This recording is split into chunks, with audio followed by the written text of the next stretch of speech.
શ્રી ગણેશાય નમઃ. વિદ્યાર્થી મિત્રો, ધોરણ 12 રસાયણ વિજ્ઞાન એમાં ચેપ્ટર નંબર 1 ઘન અવસ્થા વિશે આપણે અભ્યાસ કરીએ.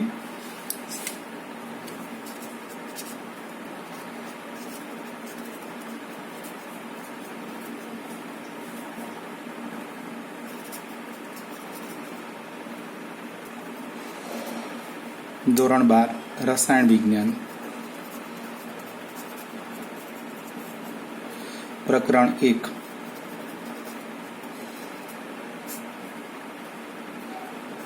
ઘન અવસ્થા.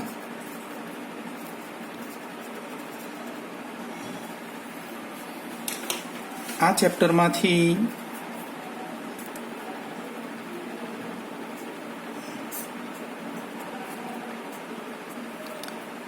ત્રણ માર્ક્સની એક થિયરી અને 4 માર્ક્સના 4 MCQ પરીક્ષામાં પૂછાય છે.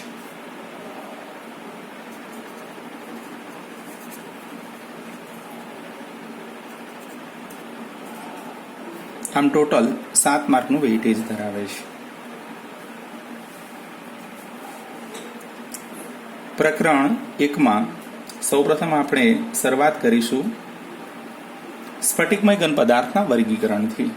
તો વિદ્યાર્થી મિત્રો, આજે આપણે સ્ફટિકમય ઘન પદાર્થનું વર્ગીકરણ શીખવાના છીએ.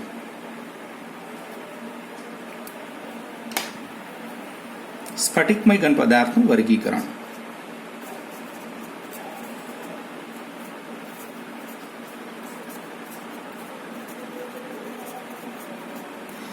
સ્ફટિકમય ઘન પદાર્થનું વર્ગીકરણ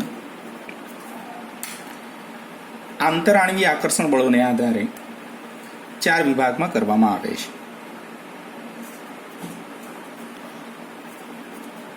આંતર આણવીય આકર્ષણ બળ ને આધારે સ્ફટિકમય ઘન પદાર્થનું વર્ગીકરણ 4 વિભાગમાં થાય છે.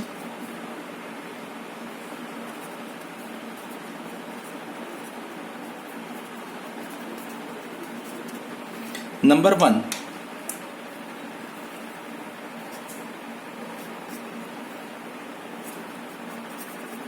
આણવીય ઘન પદાર્થો.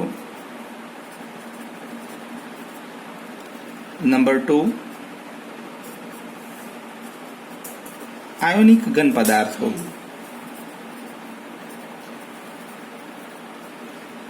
નંબર 3, ધાત્વીય ઘન પદાર્થો.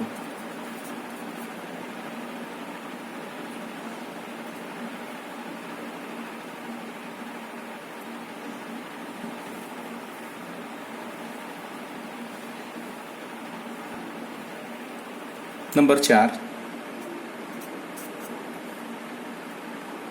સહસંયોજક અથવા જાળીદાર ઘન પદાર્થો. મિત્રો,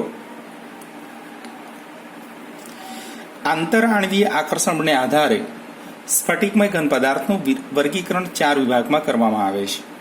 નંબર 1, આણવીય ઘન પદાર્થો. નંબર 2, આયનિક ઘન પદાર્થો. નંબર 3, ધાત્વિક ઘન પદાર્થો. અને નંબર 4, સહસંયોજક અથવા જાળીદાર ઘન પદાર્થો. વિદ્યાર્થી મિત્રો, આજે આપણે જુદા જુદા ઘન પદાર્થોનું વર્ગીકરણ એ નંબર 1, ઘનનો પ્રકાર.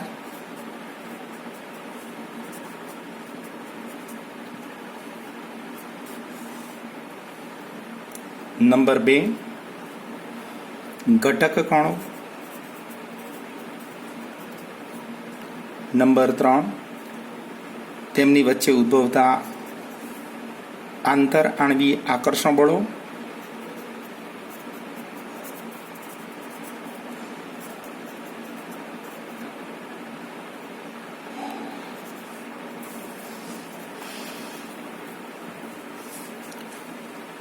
ઉદાહરણ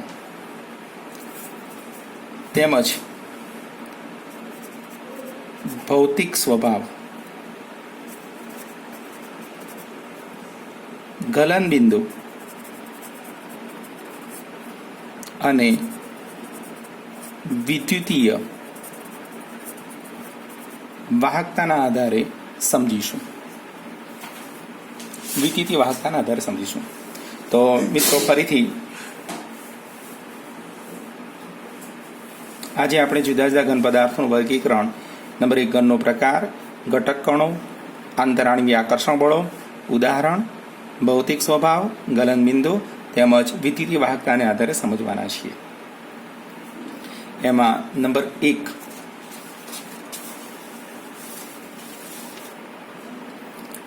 નંબરમાં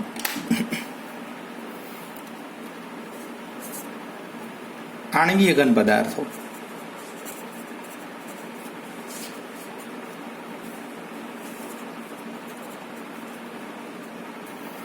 આણ્વીય ઘન પદાર્થોમાં 3 પેટા પ્રકાર પડે છે. એ બિનધ્રુવીય આણ્વીય ઘન પદાર્થ, બી ધ્રુવીય આણ્વીય ઘન પદાર્થ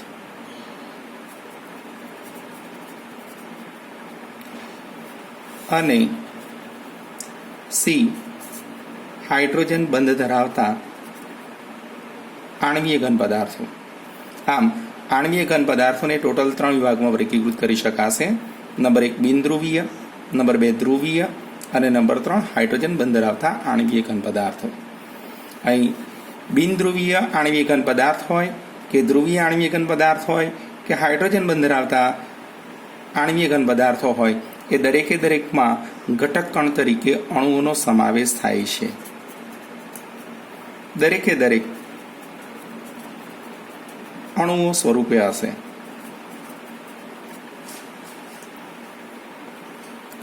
આંતર આણ્વીય આકર્ષણ બળ. બિનધ્રુવીય આણ્વીય ઘન પદાર્થમાં નિર્બળ આંતર આણ્વીય આકર્ષણ બળ જેવા કે વિક્ષેપણ બળ અથવા તો વિસર્જન બળ અથવા તો લંડન બળ જેવા બળો લાગે છે.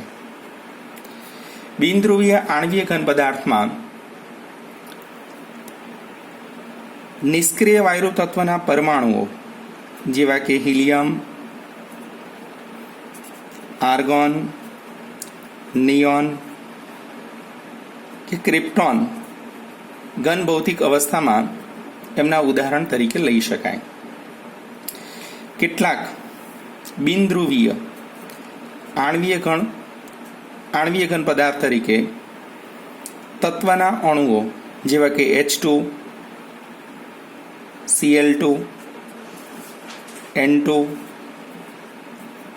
O2 વગેરે જેવા ઉદાહરણો બિનધ્રુવીય આણ્વીય ઘન પદાર્થમાં લઈ શકાશે. જ્યારે બિનધ્રુવીય આણ્વીય ઘન પદાર્થમાં કાર્બન ડાયોક્સાઇડ તેમજ કાર્બન ટેટ્રાક્લોરાઇડ જેવા અણુઓનો પણ સમાવેશ કરી શકાય છે.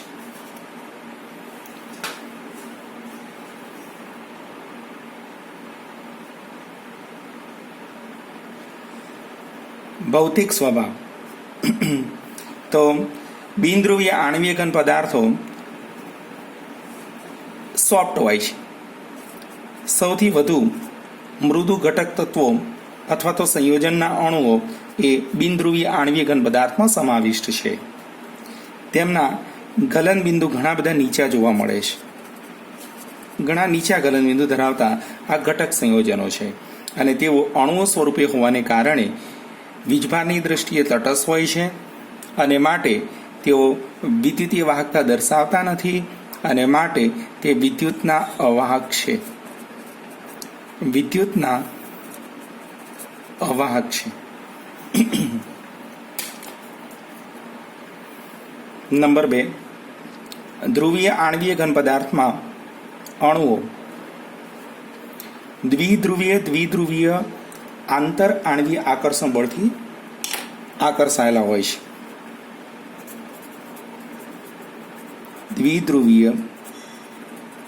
દ્વિધ્રુવીય આંતર આણવીય આકર્ષણ બળથી તેઓ જોડાયેલા હોય છે. તેમાં કાયમી દ્વિધ્રુવ ધરાવતા અણુઓ જેવા કે HCl કે SO2 નો સમાવેશ કરી શકાય છે. HCl ના અણુમાં હાઇડ્રોજન પ્લસ ડેલ્ટા અને ક્લોરીન માઇનસ ડેલ્ટા કાયમી દ્વિધ્રુવો સ્વરૂપે હોય છે, જેઓ પરસ્પર વિરુદ્ધ વીજભાર ધરાવતા આંશિક વીજભારોને આકર્ષે છે. H plus delta Cl minus delta, H plus delta Cl minus delta અહીં HCl ના અણુમાં ઉદ્ભવતા હોવાથી તે કાયમી દ્વિધ્રુવ સ્વરૂપે હોય છે. અને આવા દ્વિધ્રુવીય અણુ વચ્ચે અહીં આકર્ષણ બળ પ્રવર્તતું હોવાથી અગાઉના બિનધ્રુવીય અણુઓની સાપેક્ષે આકર્ષણ બળ સહેજ પ્રબળ હોય છે. એસિડના અણુમાં સલ્ફર ડાયોક્સાઇડનો અણુ કોણીય છે. સલ્ફર પરમાણુ પાસે લોન પેર ઇલેક્ટ્રોન પણ છે અને તેની વિદ્યુતઋણતા ઓક્સિજન વિદ્યુતઋણતાની સાપેક્ષે ઓછી છે. ઓક્સિજન પરમાણુ પાસે પણ લોન પેર ઇલેક્ટ્રોન ઉપલબ્ધ હોવાથી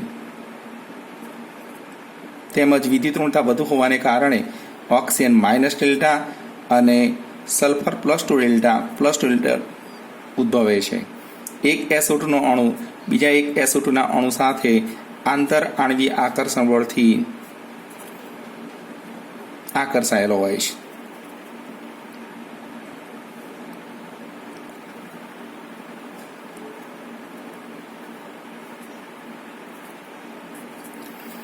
અહીં દ્વિધ્રુવો છે. કાયમી દ્વિધ્રુવો હોવાને કારણે તેમની વચ્ચે ઇન્ટરેક્શન્સ પ્રવર્તતું હોય છે અને આ આકર્ષણ બળ એ બિનધ્રુવીય અણુમાં ઉદ્ભવતા આંતરાણવીય આકર્ષણ બળની સાપેક્ષે પ્રબળ ગણાય છે. અગાઉના બિનધ્રુવીય આંતરાણવીય આકર્ષણ બળ ધરાવતા અણુઓની સાપેક્ષે આ અણુઓ એમની સાપેક્ષે સહેજ સખત છે, પણ બીજા અન્ય ઘણા બધા કાર્બનિક તેમજ અકાર્બનિક સંયોજનોની સાપેક્ષે એ મૃદુ છે અને માટે તેનો પણ આપણે મૃદુમાં સમાવેશ કરીશું. અહીં બિનધ્રુવીય આણ્વીય ઘન પદાર્થની સાપેક્ષે ધ્રુવીય આણ્વીય ઘન પદાર્થના ગલન બિંદુ નીચા હોય છે. વિદ્યુતીય વાહકતા અહીં પણ અણુઓ છે ઘટક કણ તરીકે અને દરેક અણુ વીજભારની દ્રષ્ટિએ તટસ્થ હોવાને કારણે વિદ્યુતના અવાહક તરીકે વર્તે છે. હાઇડ્રોજન બંધ ધરાવતા આણ્વીય ઘન પદાર્થોમાં અણુઓ કે જેઓ હાઇડ્રોજન બંધ બનાવે છે તેમનો સમાવેશ થાય છે, જેમાં ઉત્તમ ઉદાહરણ તરીકે H2O સોલિડ, જેને આપણે બરફ તરીકે ઓળખીએ છીએ, એ લઈ શકાય છે. બરફના અણુમાં કેન્દ્રસ્થ H2O નો અણુ એ અન્ય 4 H2O ના અણુ સાથે સમચતુષ્ફલકીય રીતે જોડાયેલો હોય છે. બરફમાં કેન્દ્રસ્થ H2O નો અણુ અન્ય 4 H2O ના અણુ સાથે સમચતુષ્ફલકીય રીતે જોડાયેલ હોય છે.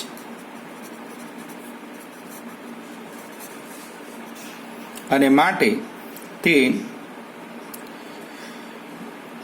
સખત હોય છે. અગાઉના બિનધ્રુવીય તેમજ ધ્રુવીય આણ્વીય ઘન પદાર્થની સાપેક્ષે હાઇડ્રોજન બંધ ધરાવતા આણ્વીય ઘન પદાર્થો સખત હોય છે. વળી તેઓ પણ વિદ્યુતના અવાહક હોય છે.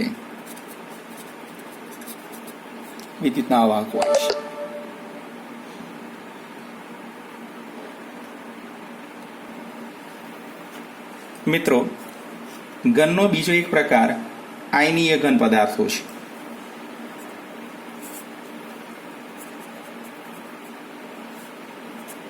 આયોનિક ઘન પદાર્થો, એમાં ઘટક કણ તરીકે આયનોનો સમાવેશ થાય છે. આયનો બે પ્રકારના હોય છે, એક ધનવીજભારિત અને બીજા ઋણવીજભારિત. પોઝિટિવ આયન તેમજ નેગેટિવ આયન વચ્ચે કુલંબિક અથવા સ્થિર વિદ્યુતીય આકર્ષણ પણ પ્રવર્તે છે. પોઝિટિવ અને નેગેટિવ આયનો વચ્ચે કુલંબિક અથવા સ્થિર વિદ્યુતીય આકર્ષણ પણ પ્રવર્તે છે.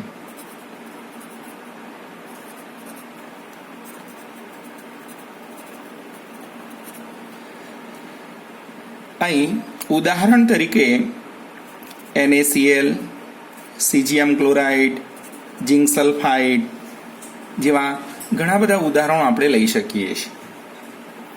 આયનિક ઘન પદાર્થો સખત પણ બરડ હોય છે. આયનિક ઘન પદાર્થો સખત પણ બરડ હોય છે. આયનિક ઘન પદાર્થના ગલનબિંદુ ઘણા ઊંચા જોવા મળે છે. આયનિક ઘન પદાર્થો ઘન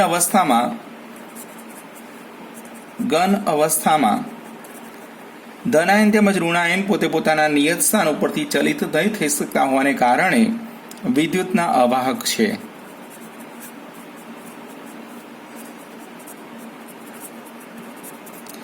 પરંતુ પીગલિત અવસ્થા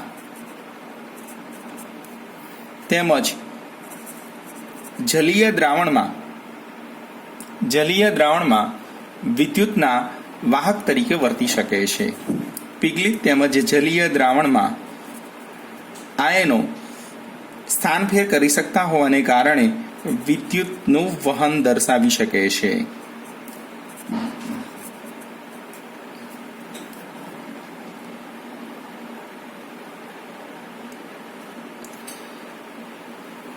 ઘનનો ત્રીજો એક પ્રકાર ધાત્વિક ઘન પદાર્થો છે.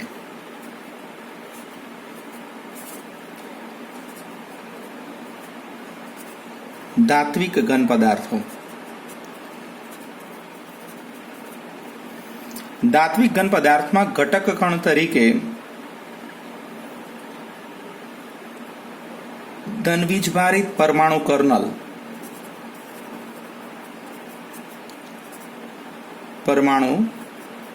કર્નલ અને તેની ફરતે રહેલ સ્થાનાંતરિત ઇલેક્ટ્રોનનો સમાવેશ થાય છે. ધનવીજભારિત પરમાણુ કર્નલ અને તેની ફરતે રહેલ સ્થાનાંતરિત ઇલેક્ટ્રોન એ ધાત્વિક ઘન પદાર્થના ઘટકપણો તરીકે ઓળખવામાં આવે છે. અહીં આંતરાણવીય આકર્ષણ બળમાં ધનવીજભારિત પરમાણુ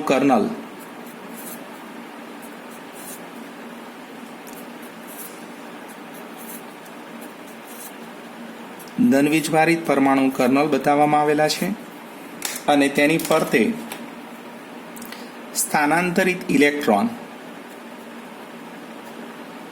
દર્શાવેલા છે. સ્થાનાંતરિત ઇલેક્ટ્રોન આવા ધનવીજભારિત પરમાણુ કર્નલને આકર્ષતા હોય છે. અહીં ધનવીજભારિત પરમાણુ કર્નલ અને સ્થાનાંતરિત ઇલેક્ટ્રોન, ધનવીજભારિત પરમાણુ કર્નલ અને સ્થાનાંતરિત ઇલેક્ટ્રોન વચ્ચે આકર્ષણ બળ પ્રવર્તે છે અને પરિણામે તેમની વચ્ચે રચાતા આ બંધને આપણે ધાત્વિક બંધ તરીકે ઓળખાવી શકીએ છીએ. દરેકે દરેક ધનવીજભારિત પરમાણુ કર્નલે ફરતે સ્થાનાંતરિત ઇલેક્ટ્રોન હોય છે. આવા દરેકે દરેક ધનવીજભારિત પરમાણુ કર્નલ અને સ્થાનાંતરિત ઇલેક્ટ્રોન વચ્ચે આકર્ષણ પણ પ્રવર્તતું હોય છે. બંને એકબીજાને અરસપરસ આકર્ષતા હોય છે અને પરિણામે અહીં ધાત્વિક બંધ રચાય છે. ધાત્વિક બંધ. ધાત્વિક બંધની અંદર ધાતુઓ ધાત્વિક બંધ ધરાવતા હોય છે. એમાં જુદી જુદી ધાતુઓનો સમાવેશ કરી શકાય, જેમ કે copper, aurum, silver, iron, aluminium, magnesium વગેરેનો સમાવેશ કરી શકાય છે. તેઓ ભૌતિક સ્વભાવમાં નરમથી શરૂ કરીને સખત પદાર્થોનો સમાવેશ થઈ શકે છે.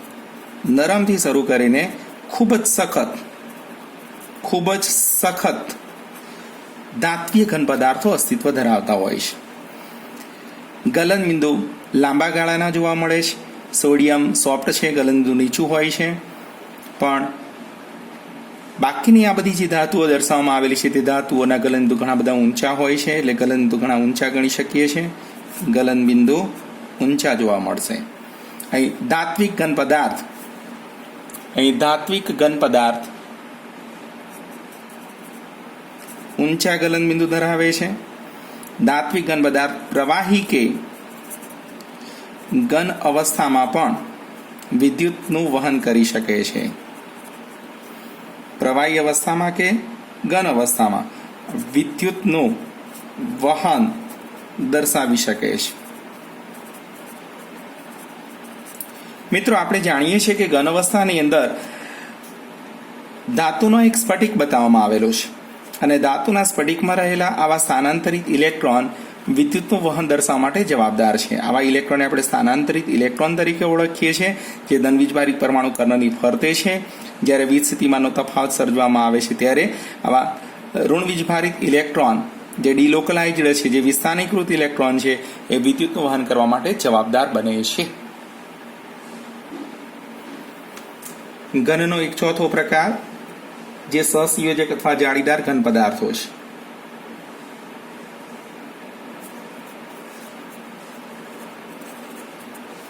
સહસંયોજક અથવા જાળીદાર ઘન પદાર્થો. તેમાં ઘટક કણ તરીકે પરમાણુનો સમાવેશ થાય છે. અહીં પરમાણુ અને પરમાણુ વચ્ચે ઇલેક્ટ્રોનની ભાગીદારી દ્વારા સહસંયોજક બંધ રચાયેલો હોય છે.